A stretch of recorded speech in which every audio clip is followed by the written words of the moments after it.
जय हिंद दोस्तों।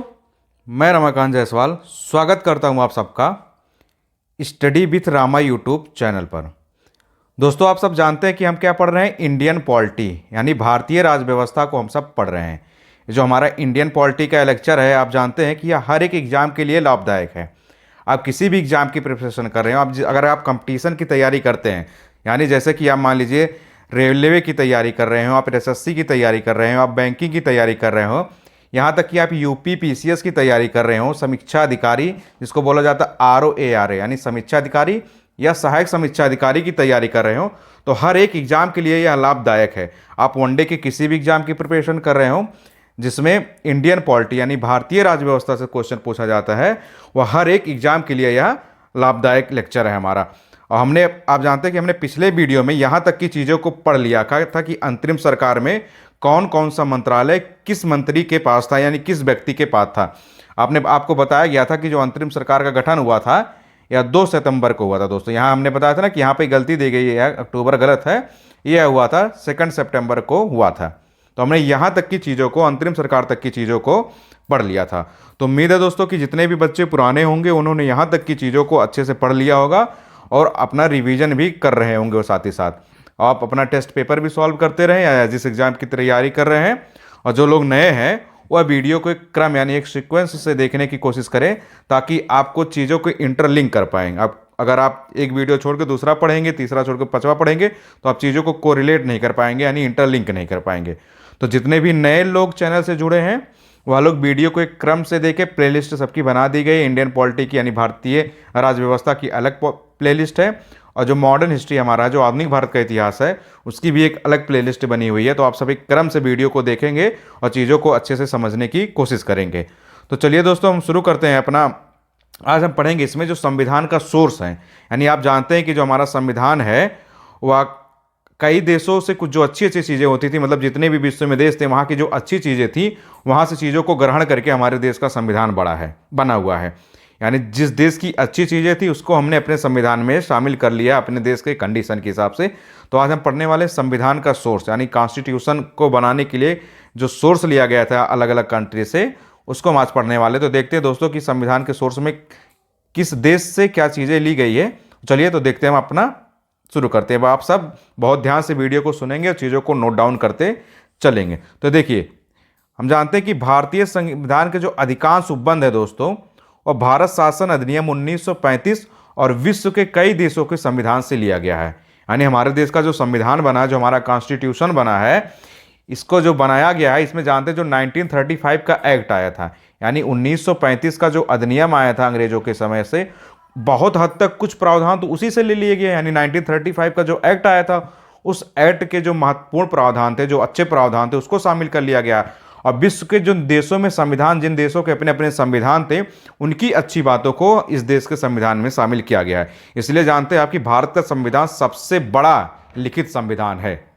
विश्व का कोई भी संविधान इतना विस्तृत और लिखित रूप से इतना अच्छा नहीं है जितना भारत का संविधान है।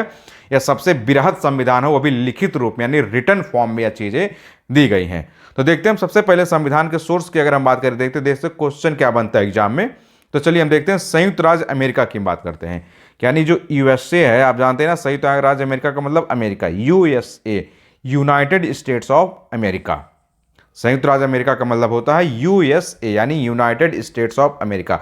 अब हम देखते हैं संयुक्त राज्य अमेरिका से क्या क्या चीजें लिया गया। तो देखिए, सबसे पहले बात करते हैं उद्देशिका का जो विचार है, यानी जो हमारा प्रियम्बल है, जो आप जानते हैं ना, जो प्रस्तावना हमारा है, अभी आप पढ़ेंगे कि प्रस्तावना में क्या क्या चीज़ें दी गई हैं, प्रस्तावना क्या है।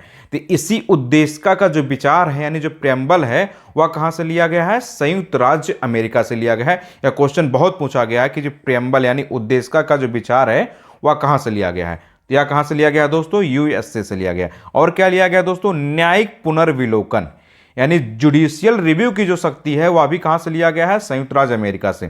तो न्यायिक पुनर्विलोकन को बोलते हैं दोस्तों जुडिशियल रिव्यू।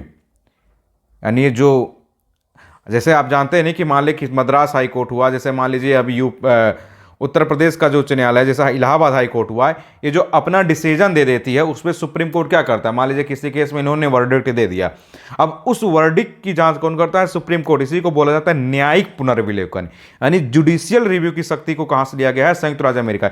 यहां तक कि सुप्रीम कोर्ट जो अपना वर्डिक्ट दे देती है उस पर भी जुडिशियल रिव्यू लिया जाता है कि अगर सुप्रीम कोर्ट को लगता है कि हमने जो वर्डिक्ट दिया है, यानी इस केस में हमने जो डिसीजन दिया है, जो निर्णय दिया है, उसमें कुछ चूक रह गई है, तो सुप्रीम कोर्ट अपने ही डिसीजन को पलट सकता है। तो ये जो शक्ति है न्यायिक पुनर्विलोकन यानी जुडिशियल रिव्यू की जो शक्ति है दोस्तों, यह भी संयुक्त राज्य अमेरिका के ही संविधान से लिया गया है। ऐसी चीजें अमेरिका के संविधान से थी तो उसको हमने अपने देश के संविधान में लागू कर लिया। अब हम बात करते हैं दोस्तों न्यायपालिका की स्वतंत्रता की।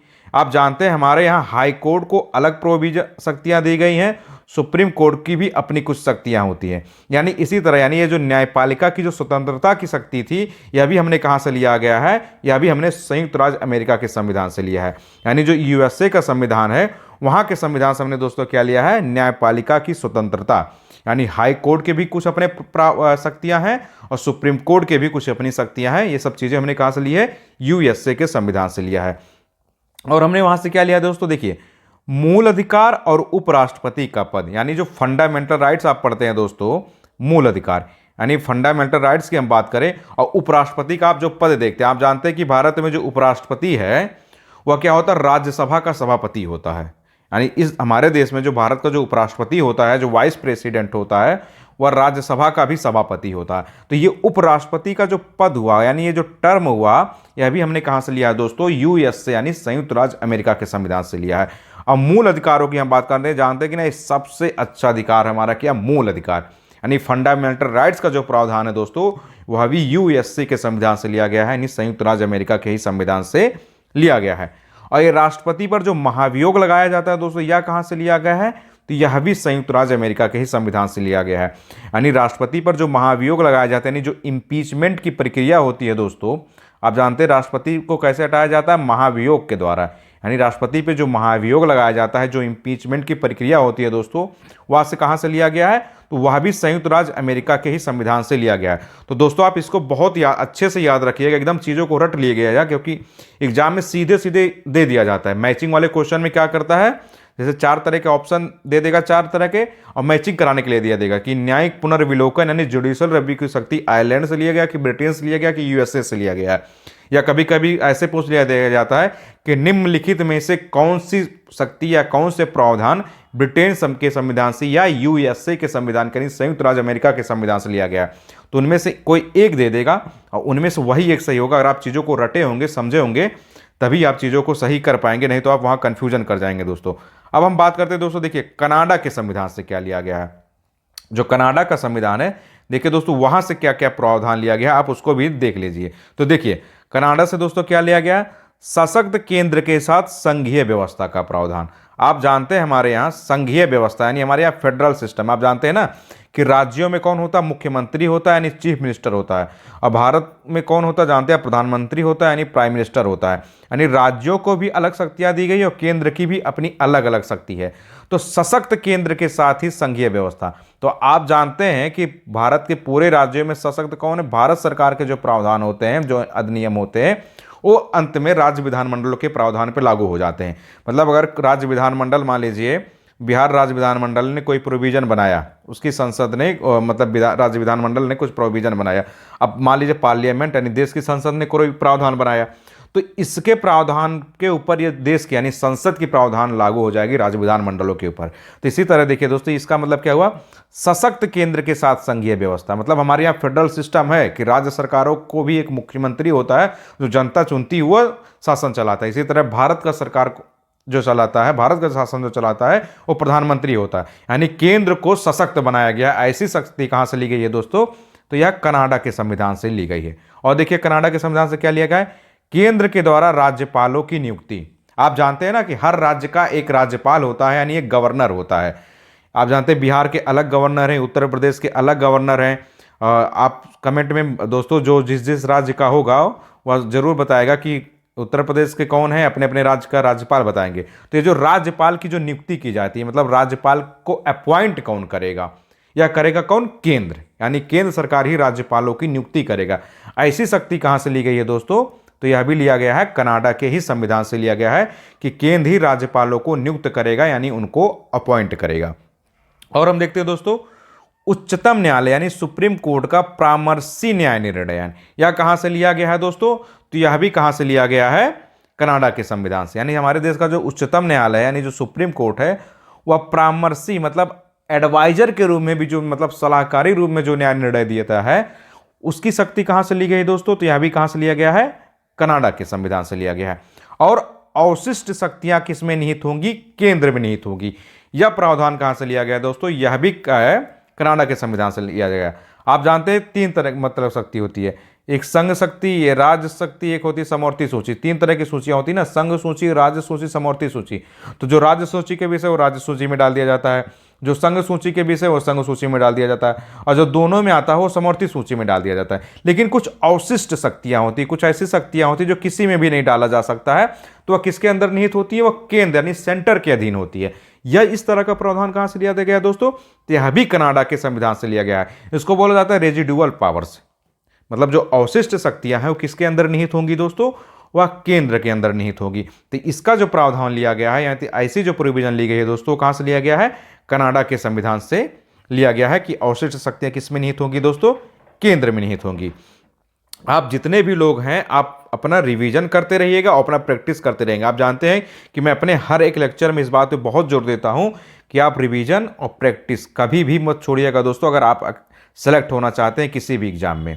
क्योंकि आप जानते हैं कि अगर आप चीज़ों को कितना भी पढ़ लें, अगर आप एग्जाम के पहले रिवाइज नहीं करेंगे तो वो आपसे वहाँ कुछ नहीं होगा, आप सारे क्वेश्चन गलत ही करके आएंगे और आपने कहा है कहेंगे कि हमने पढ़ा था फिर भी चीज़ें नहीं होंगी। और प्रैक्टिस क्या करती है दोस्तों? हमारी गलतियों को बताती रहती है कि हमने क्या चीज़ें पढ़ी हैं और किन चीज़ों पे हमारी पकड़ कमज़ोर है। जैसे आपने पढ़ा कनाडा से कौन कौन सा प्रावधान लिया गया। अब हो सकता है आप एग्जाम में कुछ चीज़ें भूल जाएँ, तो इस चीज़ की जब प्रैक्टिस आप अभी से कर लेंगे, एग्जाम से पहले ही आप टेस्ट पेपर सॉल्व कर लेंगे, तो आपकी एक कमी दूर हो जाएगी। उससे भी पता चलता है कि आपकी किन किन टॉपिक्स पे मजबूती से पकड़ है। और आप अपना back year question paper solve करते रहेंगे। बैक ईयर क्वेश्चन पेपर क्या बताता है कि आपके एग्जाम का नेचर क्या है, आपके एग्जाम से क्या क्या क्वेश्चन पूछा जाएगा, यानी किस टॉपिक्स पर आपको ज़्यादा जोर देना है। तो आप सारे दोस्त जितने भी लोग तैयारी कर रहे हैं, आप इन सब चीज़ों पर काम करिएगा। देखिए, पढ़ाई के साथ साथ इसका भी बहुत ज़्यादा ध्यान रखना पड़ता है, क्योंकि क्या करते हैं हम रिवीजन ही नहीं करते, प्रैक्टिस ही नहीं करते, तो हम एग्जाम को क्लियर ही नहीं कर पाते। और जब आप कई बार असफल होते तब इस चीज़ का आपको एहसास होता है। तो चलिए दोस्तों, अब हम बात करते हैं ब्रिटेन के संविधान से क्या चीज़ें लिया गया है, उसको भी देख लीजिए कि कौन कौन सी ऐसी चीज़ें जो ब्रिटेन के संविधान से हमारे संविधान में यानी भारतीय संविधान में शामिल की गई। तो देखते हैं ब्रिटेन से। तो संसदीय शासन प्रणाली, यानी जो संसदीय शासन प्रणाली का कॉन्सेप्ट लिया गया है दोस्तों, ये कहां से लिया गया है? ब्रिटेन के संविधान से लिया गया। आप जानते हैं ना हमारे देश में कौन सा सिस्टम है? पार्लियामेंट्री सिस्टम है, यानी संसदीय प्रणाली वाला प्रावधान हमारे देश में लागू है। आप जानते हैं ना कि भारत में सांसद है, देश की संसद कहाँ है? दिल्ली में। और अमेरिका में कौन सी प्रणाली है दोस्तों? अध्यक्षीय प्रणाली, यानी प्रेसिडेंशियल फॉर्म में, प्रेसिडेंशियल। आप जानते हैं ना भारत में सरकार का प्रमुख कौन होता है? प्रधानमंत्री होता है, यानी प्राइम मिनिस्टर होता है। लेकिन अमेरिका में सरकार का प्रमुख कौन होता है? प्रेसिडेंट होता है, यानी राष्ट्रपति होता है। तो हमारे यहाँ कौन सा सिस्टम है दोस्तों? पार्लियामेंट्री सिस्टम है, यानी संसदीय प्रणाली है। और अमेरिका में कौन सा सिस्टम चलता है दोस्तों? प्रेसिडेंशियल सिस्टम, यानी अध्यक्षीय प्रणाली। तो ये जो पार्लियामेंट्री वाला सिस्टम है दोस्तों, ये हमने कहाँ से लिया है? ब्रिटेन के संविधान से लिया है। यानी ब्रिटेन में दोस्तों कौन सी सिस्टम चलती है? संसदीय प्रणाली चलती है। आप देखेंगे कि ब्रिटेन में कौन होता है? प्रधानमंत्री ही होता है। अभी आप जानते हैं प्रेजेंट टाइम में ब्रिटेन के प्रधानमंत्री कौन है दोस्तों? आप जानते हैं ना कि भारतीय मूल के ऋषि सुनक। आपने अभी देखा है ना दोस्तों कि ब्रिटेन के वर्तमान समय में प्रधानमंत्री कौन है? तो वह ऋषि सुनक जी हैं, जो कि भारतीय मूल के हैं। इससे पहले कौन थे? आप जानते हैं इससे पहले एक लेडीज थी। उनसे पहले कौन थे दोस्तों? बोरिस जॉनसन थे। तो आप ये याद रखिएगा कि प्रेजेंट टाइम में ब्रिटेन के प्रधानमंत्री कौन है? वह है ऋषि सुनक है। तो ये संसदीय शासन प्रणाली का कॉन्सेप्ट कहाँ से लिया हमने दोस्तों? ये हमने लिया है ब्रिटेन के संविधान से लिया है। और हमने वहां से क्या लिया? देखा, विधि का शासन, यानी ये जो विधि का शासन होगा, यानी जो शासन होगा वो विधि के अनुसार होगा, यानी लॉ के अनुसार होगा। तो यानी ये जो विधि का शासन वाला प्रावधान है दोस्तों, ये हमने कहाँ से लिया है? यह भी ब्रिटेन के ही संविधान से लिया है कि जो कुछ भी शासन होगा वह विधि के अनुसार होगा, यानी लॉ यानी नियम और कानून के अनुसार होगा। इस तरह का प्रोविजन हमने कहाँ से लिया है दोस्तों? यह भी ब्रिटेन के ही संविधान से लिया है। और मंत्रिमंडलीय प्रणाली, आप जानते हैं ना हमारे यहाँ क्या है? मंत्रिमंडलीय प्रणाली वाला सिस्टम आप जानते हैं ना, कैबिनेट मंत्री होते हैं, राज्य मंत्री होते हैं, स्वतंत्र प्रभार के मंत्री होते हैं। तो ये वाला जो सिस्टम है यानी मंत्रिमंडलीय प्रणाली यानी मिनिस्ट्रियल वाला जो सिस्टम है, ये हमने कहाँ से लिया है? यह भी हमने दोस्तों ब्रिटेन के ही संविधान से लिया। तो आप इसको भी याद रखिएगा, मंत्रिमंडलीय प्रणाली।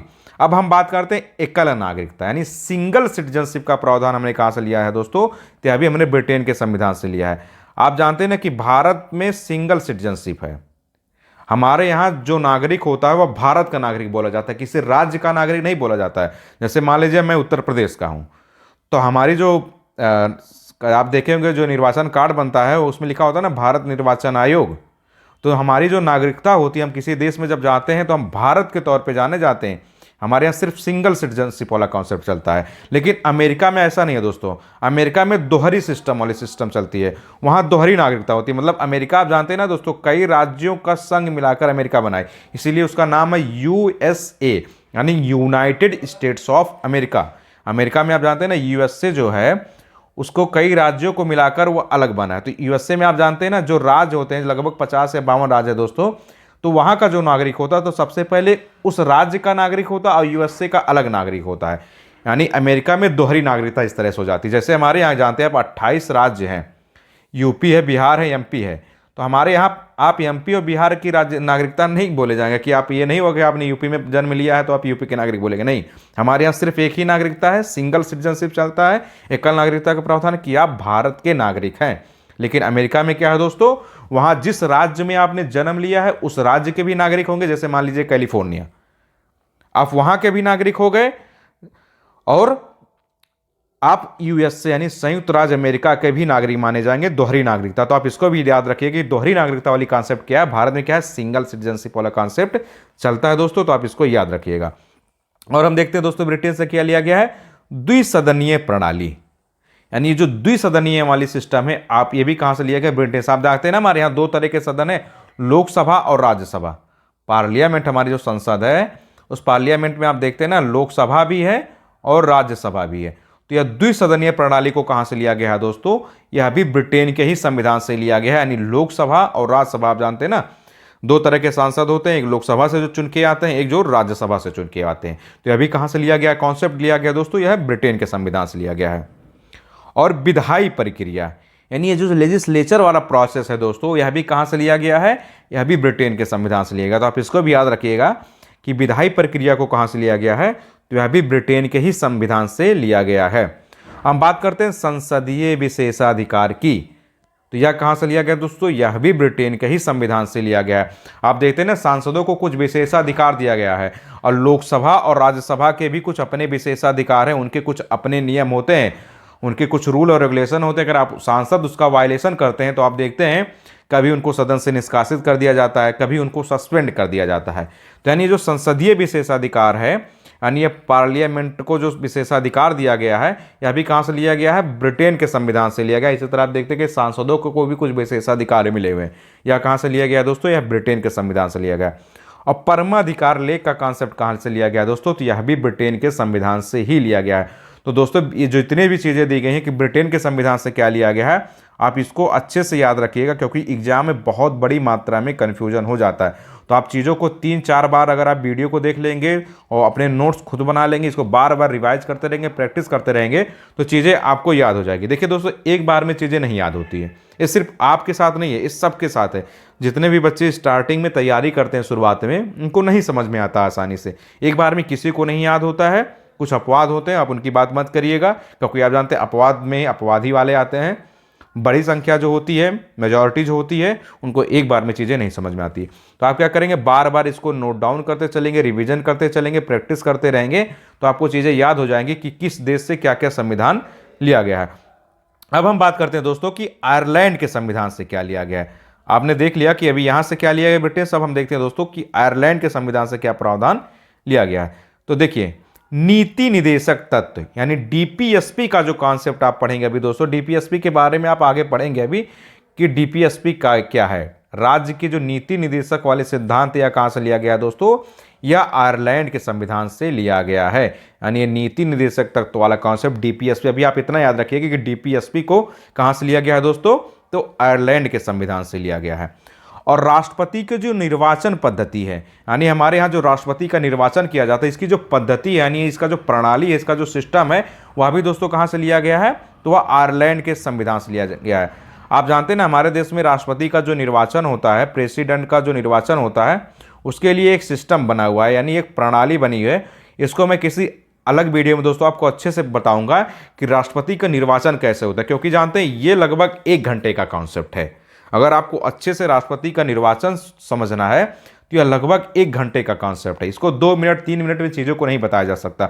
तो मैं कभी इस पर सेपरेट वीडियो बना दूंगा कि राष्ट्रपति का निर्वाचन कैसे होता है, तो आप उसको देख लीजिएगा। तो अभी आप इतना याद रखिए कि राष्ट्रपति के जो निर्वाचन की जो पद्धति है, यानी इनका निर्वाचन कैसे किया जाता है, इसके जो सिस्टम है वह कहाँ से लिया गया है? तो वह आयरलैंड के संविधान से लिया गया है। और राज्यसभा में कुछ सदस्यों का जो नामांकन किया जाता है वह भी लिया गया दोस्तों आयरलैंड के संविधान से। आप जानते हैं ना दोस्तों कि राज्यसभा में कुछ सदस्य ऐसे होते हैं जिनको राष्ट्रपति नामांकित करता है, यानी जिनका इलेक्शन नहीं होता है, उनको राष्ट्रपति डायरेक्ट चुनता है, प्रेसिडेंट ही उनको डायरेक्ट चुनता है। तो राज्यसभा में कुछ सदस्यों का नामांकन होता है।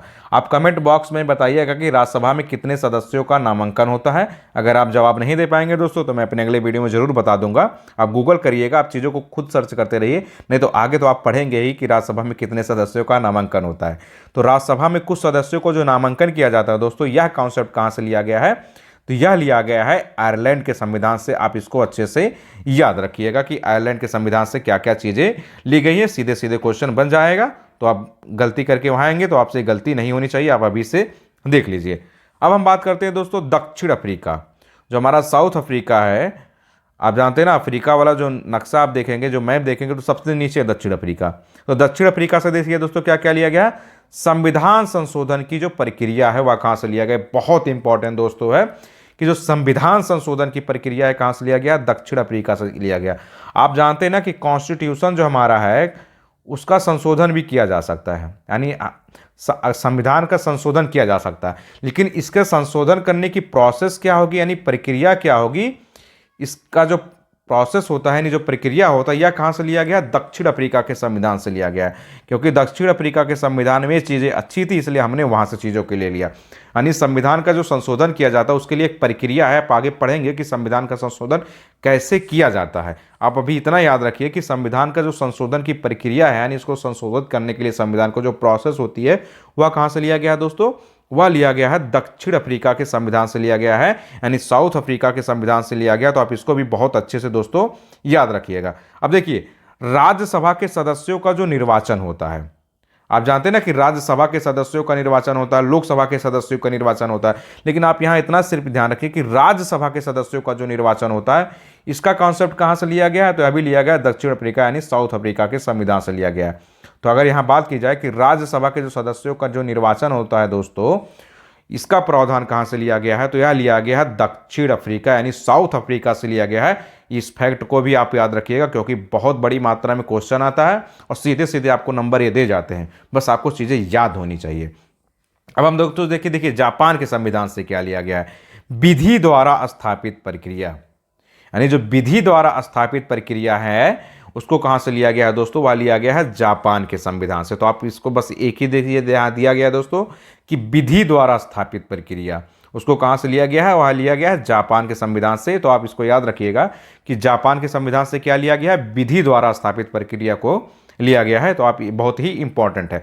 अब हम बात करते हैं, देखिए दोस्तों, रूस यानी पूर्व यूएसएसआर, पूर्व सोवियत संघ। देखिए इसको बोलते हैं दोस्तों यूएसएसआर। रूस को पहले बोला जाता था यूएसएसआर यानी पूर्व सोवियत संघ। रूस जानते हैं ना पहले बहुत बड़ा था। इसका जो विभाजन हो जाता है वो छोटे छोटे देश निकलते देते हैं। आप देखेंगे कजाकिस्तान, किर्गिस्तान, ये सब जो उस तरह के देश थे सब पहले रूस यानी यूएसएसआर के पार्ट होते थे। लेकिन क्या होता है, जब इसका विभाजन हो जाता है तो उसके बाद आ जाता है रसिया, सिर्फ रसिया नाम रह जाता है, यानी रूस नाम रह जाता है। तो पूर्व यूएसएसआर का जो हमारा था उसके संविधान से क्या क्या चीज़ें ली गई दोस्तों, उसको आप देख लीजिए। तो देखिए, मूल कर्तव्य यानी फंडामेंटल ड्यूटीज, मूल कर्तव्य का प्रावधान कहाँ से लिया गया है? पूर्व यूएसएसआर के संविधान से, यानी रूस के। अभी आपने पढ़ा है फंडामेंटल राइट्स यानी मूल अधिकार का प्रावधान कहाँ से लिया गया है? तो वह लिखा है यूएसए के संविधान से, अमेरिका के संविधान से लिया गया मूल अधिकार। और फंडामेंटल ड्यूटीज यानी मूल कर्तव्य का संविधान प्रावधान कहाँ से लिया गया है दोस्तों, तो यूएसएसआर से यानी पूर्व सोवियत संघ यानी रूस से। तो आप याद रखिएगा कि एफडी कहाँ से लिया गया है, आप ऐसे याद रखिएगा कि एफडी लिया गया है यूएसएसआर से। एफआर कहाँ से लिया गया दोस्तों, यूएसए से। यूएसए मतलब अमेरिका, यूएसएसआर मतलब दोस्तों रूस। तो आप इसको गलती मत करिएगा, तो आप इसको याद रखिएगा। अब देखिए प्रस्तावना में जो न्याय दिया गया है सामाजिक, आर्थिक और राजनीतिक, आप जब प्रस्तावना पढ़ेंगे तो उसमें कुछ न्याय की बातें की गई, 3 तरह की न्याय की बातें की गई हैं, सामाजिक, आर्थिक और राजनीतिक। तो ये वाला जो कॉन्सेप्ट है दोस्तों, ये भी हमने कहां से लिया गया है, यूएसएसआर से लिया है, यानी पूर्व सोवियत संघ से लिया है, यानी रूस से लिया है। तो यानी प्रस्तावना में जो न्याय वाली बातें की गई है, सामाजिक, आर्थिक, राजनीतिक, जो 3 तरह के न्याय वाला कॉन्सेप्ट दिया गया है दोस्तों, इसको भी आप याद रखिएगा कहां से लिया गया है, तो यूएसएसआर से लिया गया है, पूर्व सोवियत संघ से लिया गया है। अब दोस्तों एक और बचा है ऑस्ट्रेलिया, हम बात करते हैं ऑस्ट्रेलिया की। तो देखिए ऑस्ट्रेलिया से क्या लिया गया है, तो देखिए संयुक्त बैठक यानी ज्वाइंट सिटिंग, उद्देशिका की भाषा यानी प्रेम्बल की जो लैंग्वेज, वो कहां से लिया गया, ऑस्ट्रेलिया से। यानी देखिए संयुक्त बैठक, कुछ मुद्दे ऐसे हैं दोस्तों जिसमें क्या किया जाता है, ज्वाइंट सिटिंग का प्रोविजन किया गया है, संयुक्त बैठक का प्रावधान किया गया। मतलब इसमें क्या होगा, ज्वाइंट सिटिंग का मतलब जानते हैं दोस्तों कि लोकसभा और राज्यसभा के सदस्य एक साथ बैठेंगे। कुछ ऐसे मुद्दे होते हैं, वो आप आगे पढ़ेंगे कि वैसे कौन से मुद्दे हैं जिस पर ज्वाइंट सिटिंग बुलाई जाती है, यानी संयुक्त बैठक बुलाया जाता है। संयुक्त बैठक का मतलब होता है उसमें लोकसभा और राज्यसभा के सदस्य एक साथ बैठेंगे। आप जानते हैं ना, अभी जो कुछ बिल बनाया जाता है, जो अधिनियम आता है, और लोकसभा में अलग पास होता है, राज्यसभा में अलग पास होता है, और दोनों में अलग अलग नियम हैं। लेकिन कुछ मुद्दे ऐसे होते हैं दोस्तों जिन पर ज्वाइंट सिटिंग बुलाया जाता है, यानी संयुक्त बैठक का कॉन्सेप्ट होता है। तो यह जो प्रावधान लिया गया है दोस्तों, यह कहां से लिया गया, ऑस्ट्रेलिया के संविधान से। और उद्देशिका की भाषा यानी प्रेम्बल का जो भाषा है, यानी जो लैंग्वेज है, वह कहां से लिया गया, तो यह भी ऑस्ट्रेलिया के संविधान से लिया गया। तो आप इसको याद रखिएगा, ज्वाइंट सिटिंग और जो हमारी प्रेम्बल है, यानी जो हमारा प्रस्तावना, उसकी जो लैंग्वेज, वह कहां से लिया गया है, तो वह ऑस्ट्रेलिया के संविधान से ही लिया गया है। अब हम बात करते हैं दोस्तों व्यापार, वाणिज्य और समागम की स्वतंत्रता की। तो यह कहां से लिया गया है, तो यह भी ऑस्ट्रेलिया के संविधान से लिया गया है। देखिए व्यापार, वाणिज्य यानी ट्रेड, कॉमर्स और समागम की जो स्वतंत्रता का कॉन्सेप्ट है, यह ऑस्ट्रेलिया के संविधान से लिया गया है। समवर्ती सूची, अभी हमने बात किया था ना दोस्तों कि 3 तरह की सूचियां होती हैं।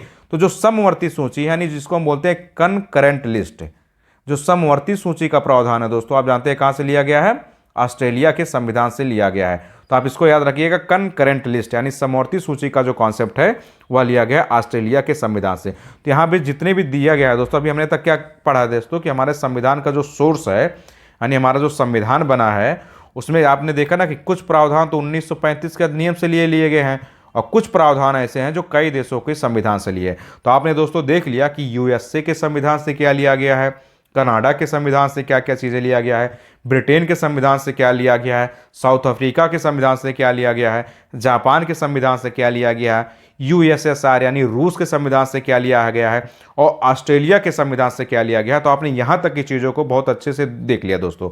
अब ज़रूरत है चीज़ों को बस सही से पढ़ने की और रिवीजन करने की। तो आप जितने भी दोस्तों इसको अच्छे से आप नोट डाउन कर लीजिएगा और चीज़ों को रिवाइज करते रहिएगा। हमारा जो अगला वीडियो आएगा दोस्तों, हम उसमें यहाँ से पढ़ेंगे जो परीक्षा उपयोगी कुछ फैक्ट दिया गया है दोस्तों, वहाँ से हम चीज़ों को पढ़ने की कोशिश करेंगे और समझने की कोशिश करेंगे।